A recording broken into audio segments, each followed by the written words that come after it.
presidente Andrés Manuel López Obrador, con mucho respeto, pero no la chinguen. Ahí le voy a agregar yo, que no la chinguen, porque no hay inversión en Centroamérica y en Ucrania es donde se está gastando el dinero, la inversión Estados Unidos. Bueno, para hablar de este y otros temas, saludo a dos amigos de la casa, saludo al maestro, al sensei, escritor y analista político Ramiro Padilla Tondo. Querido Ramiro, te saludo con mucho gusto, ¿cómo estás? ¿Cómo estás, mi querido Vicente? Aquí listo para dejar la víbora chillando. Sobres, pues también saludo con mucho gusto al periodista, reportero en México de Actualidad RT y miembro de esta familia sin censura, Manuel Hernández Borboya. Querido Manuel, ¿cómo estás? Muy buenas tardes ya. Hola, ¿qué tal, Vicente? Ramiro, un saludo para los dos y un gusto estar aquí en la mesa. A ver, déjenme iniciar con esto que planteaba. El presidente Andrés Manuel López Obrador es un hombre de mucho tesón, muy aferrado a sus convicciones. Y me queda claro que no importa si Trump se fue, si llegó Biden, si se reelige Biden o llega Trump, insistirá en que se cumpla la promesa de invertir en Centroamérica. Y hoy, pues la declaración fue fuerte. Invierten desde el Capitolio en Ucrania y se niegan a invertir en Centroamérica como ya se le había prometido. El presidente no es Peña Nieto, que se convirtió en tapete del gobierno de Estados Unidos, y si no, pues acuérdense de Luis Videgaray, que no salía de la Casa Blanca y de sus reuniones con Jared Kushner. No se les olvide que en algún momento desde Estados Unidos nos ordenaron expulsar al embajador de Corea del Norte por un diferendo entre Estados Unidos y Corea del Norte, y nos vimos en la penosa situación de expulsar al embajador de Corea del Norte desde nuestro país. Ahí sí que sin vela en el entierro, pero bueno, mi querido Ramiro Padilla Tondo, el presidente Andrés Manuel López Obrador, reafirmando su papel de jugador regional, de líder regional, querido Ramiro. Eh, la, la verdadera naturaleza de Estados Unidos ha sido siempre la del complejo militar industrial. El complejo militar industrial es el que determina dónde se invierte el dinero en el mundo. Es un jugoso negocio de 30,000 millones de dólares porque se reactiva, sobre todo en una recesión y en un proceso económico tan difícil que hay en Estados Unidos. Si nos atenemos obviamente a la historia, y hay que recordar que el concepto de república bananera nace de la idea que tiene Estados Unidos de colonizar y de poner y quitar gobiernos en Centroamérica, y ellos son causantes en gran medida de la gran crisis humanitaria que se vive en Centroamérica. Hay que recordar, por ejemplo, cuando el presidente guatemalteco Jacobo Arbenz quiso darle tierras a los campesinos guatemaltecos en detrimento de la United Fruit, ¿no? En Estados Unidos, y eso hizo que el gobierno de Estados Unidos eh, sacara del poder a Jacobo Arbenz. El ejemplo más cercano creo que es el de Manuel Zelaya en Honduras. Entonces, los Estados Unidos provoca una crisis humanitaria en Centroamérica, y cuando llegan los migrantes huyendo de la violencia, por la violencia que creó Estados Unidos en Centroamérica, se enojan y no los quieren dejar pasar, y luego nos echan la yuca a nosotros, los mexicanos, con nuestros hermanos centroamericanos, que es una soberana estupidez, porque nosotros y los centroamericanos básicamente llegamos a ser un mismo país. Las divisiones son artificiales y somos exactamente hermanos. Pero en el tema de la ayuda a Centroamérica, pues sí, es un tema de seguridad regional, como tú lo planteas, porque habría que entender que ya va siendo hora de que creemos una zona libre entre México y Centroamérica, y que nos ayudemos y que esa ayuda llegue. Obviamente la hipocresía de Estados Unidos está en su máximo esplendor, pero también hay que entender el factor económico de los Estados Unidos. A ellos les reditúa mucho, eh, reditúa mucho la idea esta de vender armamento, porque a eso se han dedicado toda la vida, a invadir y vender armamento, mi querido Vicente. Así es, Manuel Hernández Borboya, importante declaración del presidente a solo horas de que allá en Washington el propio canciller Marcelo Ebrard hablara de que México no será un lugar por el que pasen todos sin control. me llama poderosamente la atención. Mi lectura es que el gran interesado debe de ser Estados Unidos, el gobierno de Joe Biden, y que México es el aliado en esta situación de la migración que apuesta Andrés Manuel López Obrador a solucionar desde la raíz en Centroamérica.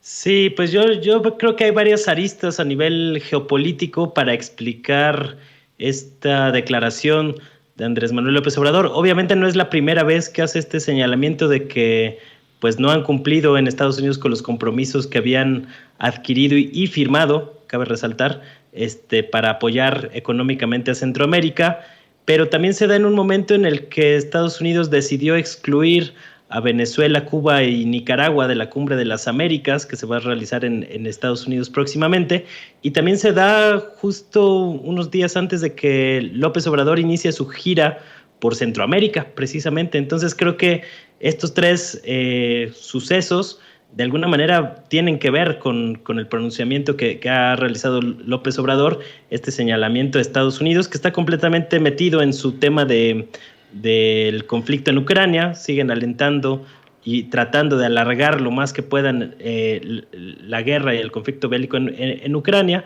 y que pues ha desatado toda una serie de consecuencias y efectos geopolíticos, entre ellos el alto nivel de inflación, que ya para el caso de Estados Unidos llama la atención, porque recordemos que esta hegemonía del dólar que ha tenido Estados Unidos pues desde prácticamente desde la Segunda Guerra Mundial, el término de la Segunda Guerra Mundial, y sobre todo a partir de la década de los 70s, pues le ayudaba a contener la inflación. Es decir, a diferencia de otros países como México, como Venezuela, como cualquier otro, si tú imprimes más moneda, iba a dispararse la inflación en tu país. En Estados Unidos, con el dólar, esto no ocurre, y la cantidad de dólares que imprimió Estados Unidos entre 2020 y 2021 fue una cosa tremenda, que cualquier otro país lo hubiera devastado completamente, y que aún a pesar de este truco mágico que tiene Estados Unidos de imprimir dinero sin que le genere inflación, pues ya se ven estos efectos también en la economía estadounidense, y también pues en el caso mexicano empieza a ser un tema que preocupa, y sobre todo por las amenazas y los focos de alerta de una crisis alimentaria. Entonces creo que hay varias aristas en todo este tema, y me parece bien que López Obrador haya hecho un llamado a Estados Unidos a que cumpla con los compromisos que ha adquirido. No en balde, el gobierno mexicano tuvo que cambiar su política migratoria respecto a Centroamérica, precisamente por la presión que ejerció en su momento Donald Trump, pero que se ha mantenido a lo largo de el mandato de Joe Biden, con quien recientemente también habló por teléfono López Obrador, y que se manejaron muchos de estos temas, ¿no? Entonces creo que es un llamado de atención por parte o un reclamo válido por parte del gobierno mexicano a compromisos que, para variar, no están cumpliendo desde Washington. Oigan, a ver, nuevamente el presidente Andrés Manuel López Obrador pone el dedo en la llaga. Bueno, en la mañanera se pone el dedo en la llaga sobre el tema de Carlos Loret de Mola, quien no solamente tendría una propiedad de 138 millones, sino que estaría afectando el abasto del sistema Cutzamala, y bueno, pues allí en Valle de Bravo es donde tiene esta propiedad. Gracias, jefe, gracias, que Dios me lo bendiga. El presidente no está dispuesto, ni su equipo, a soltar el tema de Carlos Loret de Mola hasta que se llegue a las últimas consecuencias, y no sé cuáles sean esas últimas consecuencias, Ramiro.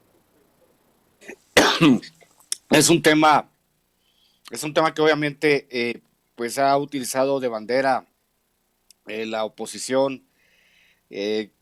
Poner a Carlos Loret de Mola como periodista perseguido cuando es el lector de noticias más exitoso en la historia del mundo, no solo del país, sino del mundo, porque solo de leer noticias y hacer reportajes insulsos se ha ganado cientos de millones de pesos y no sabemos todavía el alcance. Es bueno que no se quite el dedo del renglón, pero también hay que entender que hay una lucha que va detrás de Carlos Loret y que tiene que ver con sus patrocinadores. ¿Dónde anda Silvano Aureoles, por ejemplo? El mensaje es, le pego a Loret, pero ustedes, sus patrocinadores, también están en la mira. Hay que recordar los 4.500 millones de pesos de contratos que le da por adjudicación directa Silvano Orioles a compañías ligadas a Roberto Madrazo, por ejemplo, ¿no?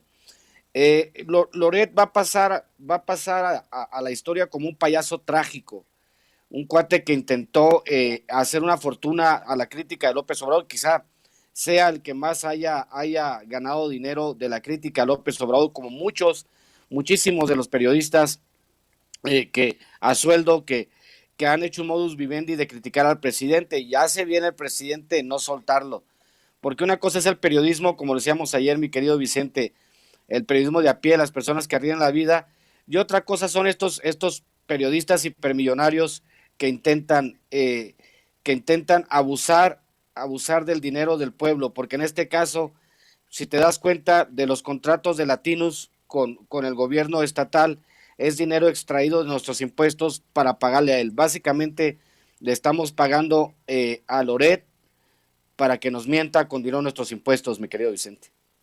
Así es, y hablando de periodistas, la foto de Carlos Loret aparece en el muro de los lamentos de la oposición del PRIAN-RD, de esta alianza putrefacta de Claudio X González, querido Manuel Hernández Borbolla, pero también aparece el rostro de Carmen Aristegui.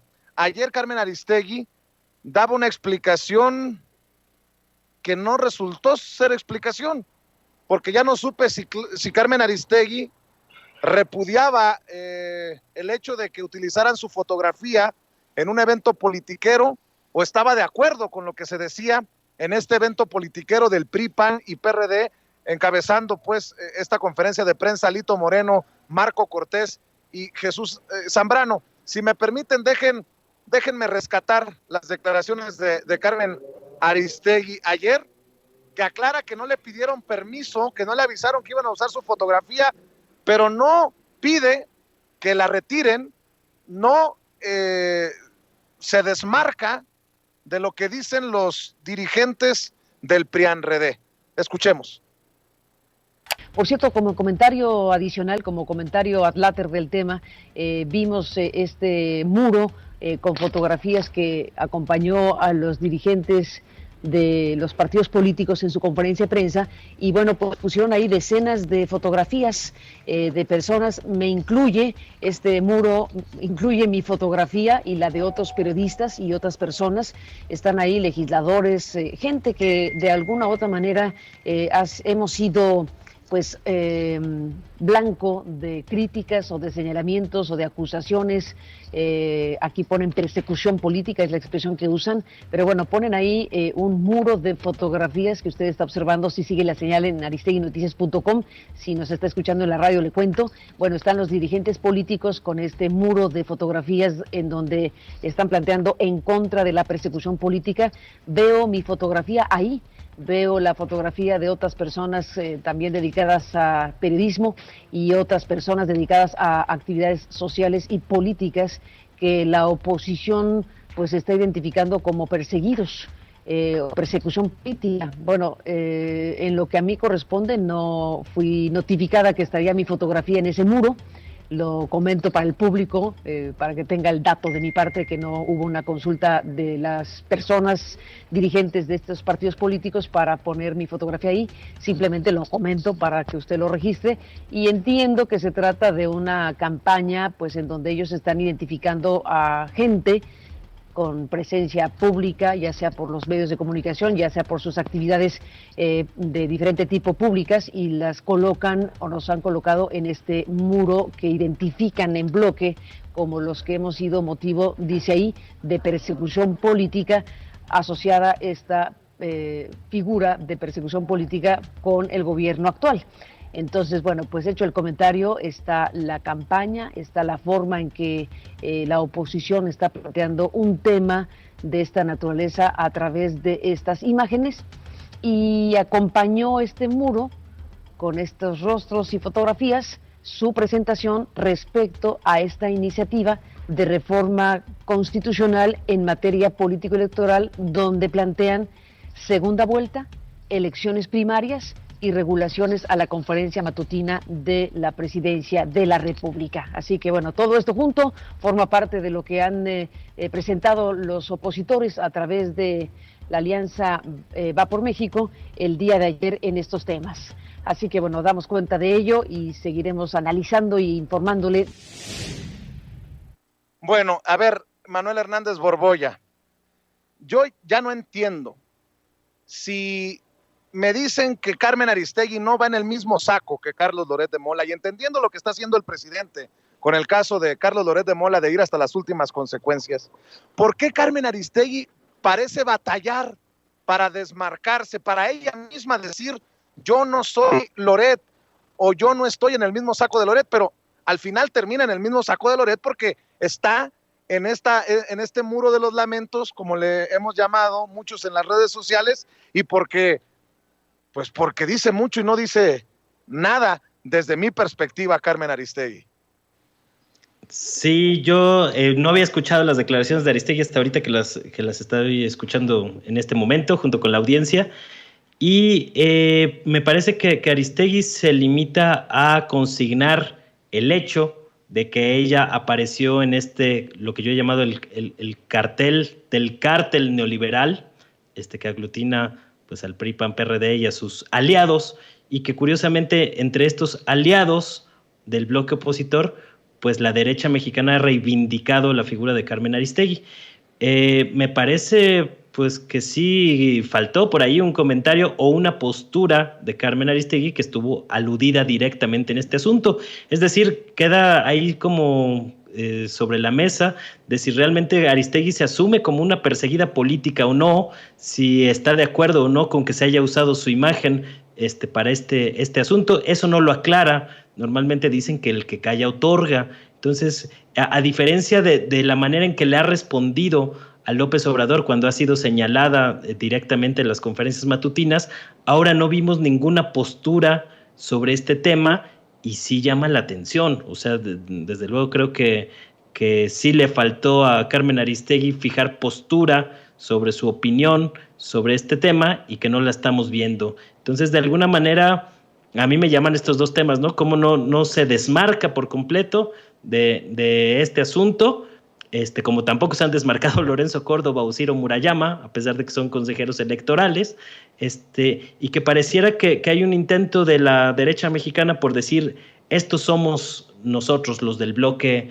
opositor, en una campaña de comunicación política un poco peculiar, que se ha prestado a muchas memes, a burlas. Había quien equiparaba estas fotografías con el juego de mesa de Adivina Quién, en el que uno bien podría preguntar si tu personaje tiene departamentos en Miami, tu personaje desfalcó al Estado, tu personaje aparece en los medios hegemónicos de comunicación, y pues no sé cuál sea la opinión o la postura de Carmen Aristegui de aparecer junto a otros no tan notables por su servicial uso de los medios privilegiados de comunicación que disponen para beneficiar a una oligarquía neoliberal. Ahí vemos a los comunicadores emblema que están junto a Loret de Mola, a Susana Uresti, Ciro Gómez Leiva, Leo Zuckerman, el mismo Chumel Torres, que también se acabó deslindando de su adorado PRIAN. Llama la atención, ¿no? Hasta Chumel se deslindó un poco del tema, cosa que no vimos con Carmen Aristegui, y me parece que pues es llamativo por este tema, ¿no? Es casi como la oposición diciendo, estos somos nosotros los del bloque opositor, se asumen como perseguidos políticos, victimizándose de una manera pues lamentable, porque a final de cuentas casi todos estos son personajes públicos o que tienen un cargo público dentro del Estado mexicano, o que por su calidad de comunicadores o de otros temas, pues tienen que de alguna manera rendir cuentas de sus actos. Entonces me parece pues muy lastimero el hecho de que esta oposición se asuma como perseguida política simplemente porque se les ha señalado o se ha criticado sus actos, sí desde la tribuna presidencial, pero también desde otros espacios. Pues no era estos dimes y diretes lo que necesitaba una democracia, ¿por qué los legisladores sí pueden señalar al presidente López Obrador y el presidente no puede señalar a los legisladores? ¿O por qué los comunicadores sí pueden criticar abiertamente, incluso con mentiras, al presidente de la República, y el presidente de la República no puede señalar de igual manera a estos comunicadores? Y en el caso, por ejemplo, de personajes como Loret de Mola, con una fortuna que sí es pues exorbitante y que no corresponde al trabajo bien habido, diría yo. Es decir, ¿cómo es posible que un comunicador acumule esta cantidad de riqueza? Dice Carlos Loret que él toda su vida ha trabajado, yo también desde los 17 años, y estamos muy lejos de los ingresos multimillonarios que ha tenido este mercenario informativo de la clase política mexicana. Recordemos de dónde viene Carlos Loret. Es hijo de un exgobernador del PRI en Yucatán, es parte de la clase política, y como parte de la clase política, pues ha sido un guardián de los intereses de la oligarquía neoliberal que destruyó al país. Ese es Carlos Loret, y eso explica los ingresos multimillonarios que ha acumulado a partir del dinero que han obtenido los respectivos medios para los que ha trabajado, que han sido serviciales y cómplices de esta oligarquía neoliberal. Es decir, Carlos Loret de Mola es un personaje que forma parte de esta oligarquía neoliberal, que están pues muy molestos a partir del cambio de régimen político que hubo en México en 2018, y que esto explica pues pues las aceptaciones o los guiños que han hecho con los partidos políticos PRI, PAN, PRD, que durante años pues fueron el brazo político electoral de esta oligarquía neoliberal, que tenía varios tentáculos. Tiene su brazo económico y tiene su brazo mediático, en el cual la figura de personajes como Loret de Mola pues ha sido central. Esta hegemonía mediática pues ahora se pone en tela de juicio, y es algo que los tiene muy molestos, porque antes espacios como el que estamos ahora en Sin Censura pues no tenían la trascendencia, o no tenían como los espacios para llegar a un público y a un auditorio cada vez mayor, y esto les ha dificultado operar muchas de las mentiras y de las campañas propagandísticas que acostumbraban en los viejos tiempos, ¿no? Estos famosos montajes de los cuales Loret de Mola ha sido siempre un especialista. Y pues eso, son parte de un mismo grupo. Ahora sí que, como dice la canción, Loret de Mola y el PRIAN pues son uno mismo, ¿no? Así es, nada más para serle justos a la historia, es nieto de un exgobernador, mi querido Manuel Hernández Borbolla. Y en la última ronda, para cerrar, sí queremos justicia por la tragedia de la línea 12 del metro. Creo que no hay un mexicano, una mexicana que diga que no está de acuerdo con que se indemnice a los familiares de las víctimas, se les muestre respeto haciendo justicia.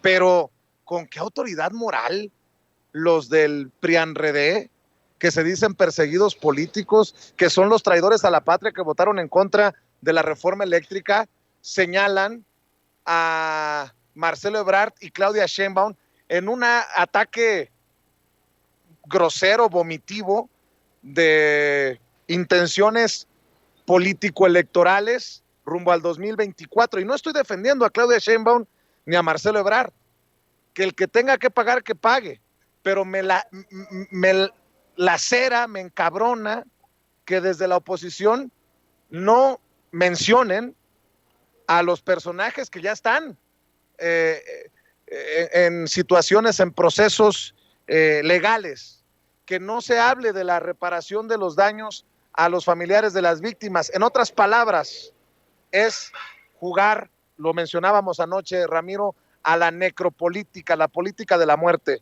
Dame tu reflexión para cerrar. Pienso en esto y ayer, como tú y yo lo comentábamos, estábamos pensando en las responsabilidades, y obviamente nosotros no somos tapaderas de nadie, y si Marcelo Ebrard tiene que pagar un precio, que lo pague; si Claudia tiene un precio que pagar, que lo pague. Pero en la misma proporción, Miguel Mancera tiene que pagar un precio, y sobre todo esta basura amarilla del Sol Azteca que se llama PRD, que nadie menciona, y que eran los que gobernaban, bajo las siglas del PRD gobernaban en la construcción de la línea 12 del metro. Entonces el PRD tendría que ser responsable también, tendrían que salir Jesús Zambrano y los chuchos a hablar de su parte de la responsabilidad porque ellos gobernaban. El problema es que es muy fácil focalizar un problema, obviamente la oposición va a decir Claudia Sheinbaum y Marcelo Ebrard y Miguel Mancera y el PRD, o sea, hay que repartir las culpas como se deben de repartir y hay que saber en qué porcentaje les toca a cada quien. A mí me parece absolutamente ridículo que esto lo utilicen de golpeteo para tratar de descarrilar las candidaturas de Marcelo Ebrard y Claudia Sheinbaum. Yo le pregunto a la oposición, ¿y si ninguno de ellos es candidato en el 2024? ¿Qué va a pasar? Nosotros tenemos desde la izquierda como 8 candidatos, usted no tiene la mitad de uno. Entonces, sí, lo que propone Claudia, la justicia reparatoria, reparar el daño a las familias, me parece muy bueno porque no se puede hacer nada, no puedes cambiar al pasado. Entonces, lo mejor es tratar de llegar a un buen acuerdo con las familias y tratar de darle vuelta a la página, sobre todo porque pues solo beneficia el golpeteo político a los panistas que van y llevan ofrendas florales al lugar de los hechos, pero yo estoy esperando que los panistas lleven ofrendas florales a los niños de la guardería ABC, a los miles de niños que quedaron huérfanos por la guerra de Calderón, a los más de 80,000 desaparecidos en el país. Como tú dices, necropolítica. Necropolítica es ver la paja en el ojo de tu enemigo, pero no ver la viga en el tuyo, mi querido Vicente. Y ya hemos advertido aquí, para también la reflexión final, Manuel Hernández Borbolla, que lo peor está por venir, lo peor de las campañas politiqueras, lo peor de los ataques, lo peor de lo peor, por las 6 elecciones en 6 estados este año, por las 2 elecciones el próximo, por el 2024, creo que sí, es importante escuchar las voces de quienes exigen justicia, pero entender que estos políticos fueron a presentar las ofrendas florales sin los familiares de las víctimas en un acto meramente politiquero, insisto. Sí, yo creo que ese es el tema que más ha resaltado en este asunto, ¿no? Cómo no ha habido un acompañamiento por parte de los familiares de las víctimas a las protestas que han utilizado con fines políticos, pues los partidos de oposición, en específicamente el PAN, que incluso increíble, pero pasa en este país, que cuando tenían los carteles sobre el número de víctimas, traían mal la cifra, ellos traían 27 muertos cuando realmente fueron 26, y que todavía uno de los pues manifestantes panistas que estaban ahí protestando por este asunto, decían que no importaba, que pudieron haber sido 30 de cualquier manera, ¿no? Entonces, esto te habla del desinterés y de la manera en que estos personajes pues han tratado de montarse en una tragedia terrible para lucrar políticamente, que es lo único que les interesa. No les interesa el bienestar de las personas, no les interesa la situación de los familiares de las víctimas, sino les interesa simplemente el golpeteo político, y eso es lo que hemos estado viendo. A mí sí me ha llamado la atención el grado de operación política que logró López Obrador con este asunto. No hemos visto, o al menos yo no he visto, manifestaciones muy grandes o muy sonoras de los familiares de las víctimas, que en general, pues según pude ver algunos testimonios en estos últimos días, están medianamente de acuerdo con la propuesta de reparación de daño que han implementado las autoridades, y que fue una operación política de Andrés Manuel López Obrador, del presidente, con Carlos Slim, con Claudia Sheinbaum, muy al principio de la crisis, y que sí logró atajar pues esta situación, porque no era un tema menor este asunto de la línea 12 del metro, pero digamos políticamente le resultó muy pues que lograron el cometido de atender adecuadamente a las víctimas, y esto desinfló el tema, ¿no? Que tratan de alimentar y de mantener vivo con fines políticos por parte del bloque opositor.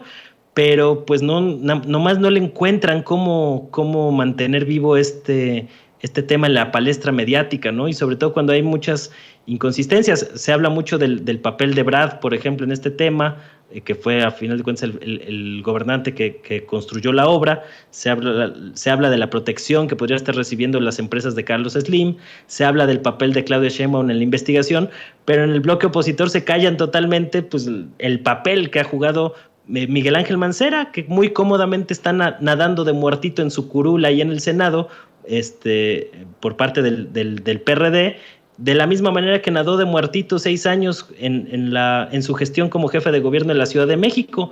Entonces, pues ahí es cuando se nota evidentemente que no hay un interés serio por conocer exactamente lo que ocurrió con el tema de la línea 12. No hay interés de la oposición porque haya una investigación seria, sino simplemente estar señalando para lucrar políticamente con el dolor de las víctimas, algo que me parece absolutamente despreciable.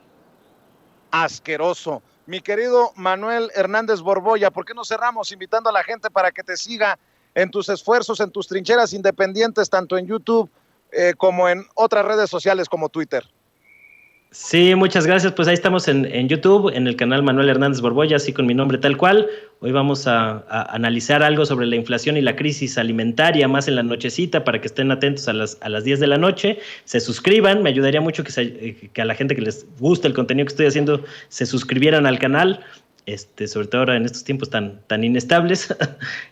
Y también pues, estamos ahí en Facebook, Manuel Hernández Borboya, periodista, y en Twitter, @Manuel H. Borboya. Un gusto compartir mesa con Ramiro, contigo, Vicente, y les mando un abrazo. Qué chulada escuchar eso que acabas de decir, que las benditas redes sociales nos pueden dar la estabilidad que ya no nos dan los medios tradicionales. Mucho, mi querido Manuel, y que amor con amor se pague. Podemos no estar de acuerdo en todo, pero nadie puede cuestionar nuestra independencia. Gracias, Manuel Hernández Borboya. Ramiro Padilla Tondo, también cerremos invitando a la gente a tus redes. Mi querido Vicente, mi querido Manuel, pues obviamente le había dicho la semana pasada que lo uso como referente en mi próximo libro, Cartas a un Facho. Ya luego le haré llegar un ejemplar. La próxima semana empezamos la preventa de Cartas a un Facho. Y déjame decirte, Manuel, que la andamos regando, Manuel. Tendríamos que armar un juego de rol, que se llama Chayoteros versus Periodistas, un juego de rol para que todas las familias mexicanas tuvieran. A lo mejor nos hacemos millonarios de ahí. Deberíamos de pensarlo bien, juegos de rol de ese tipo, ¿no? Bueno, pues @Ramiro Atondo, @Chairo Ilustrado. Nos vemos esta noche en Chaironomics, el programa de economía de Chairos. Y pues seguiremos en todos los espacios luchando, contando nuestra historia. Y ya voy a empezar mis columnas editoriales en mi canal de YouTube para que lo esperen hoy. Voy a empezar con la primera. Les mando un abrazo, mi querido Manuel y mi querido Vicente. Gracias, Ramiro. Gracias, Manuel. Estamos al pendiente. Gracias por hablar sin pelos en la lengua. Amigos, amigas, regresamos en breve. Pero mientras seguimos hablando sin pelos en la lengua, sin censura, usted puede suscribirse a nuestros 3 principales canales en YouTube. Sin Censura Media, en donde tenemos más de 1.600.000 suscriptores. Sin Censura TV, en donde tenemos más de 1 millón de suscriptores. Y en Sin Censura Presenta, en donde queremos llegar muy pronto a los 100,000 suscriptores. Si usted ya está inscrito en Sin Censura Media, suscríbase en Sin Censura TV. Si ya está suscrito en Sin Censura TV y Sin Censura Media, suscríbase a Sin Censura Presenta. Recuerde que es gratis, no tiene que sacar un solo centavo de su bolsillo para apoyarnos. Dele clic en la campanita para que los señores y señoras de YouTube envíen las notificaciones cuando estemos transmitiendo en vivo y en directo o estemos subiendo videos. También nos puede seguir en Twitter en @Vicente Serrano y hasta en Instagram. Ojo, también estamos en Instagram. Son nuestras redes sociales y con el apoyo de ustedes seguimos creciendo, porque con ustedes todo, sin ustedes nada.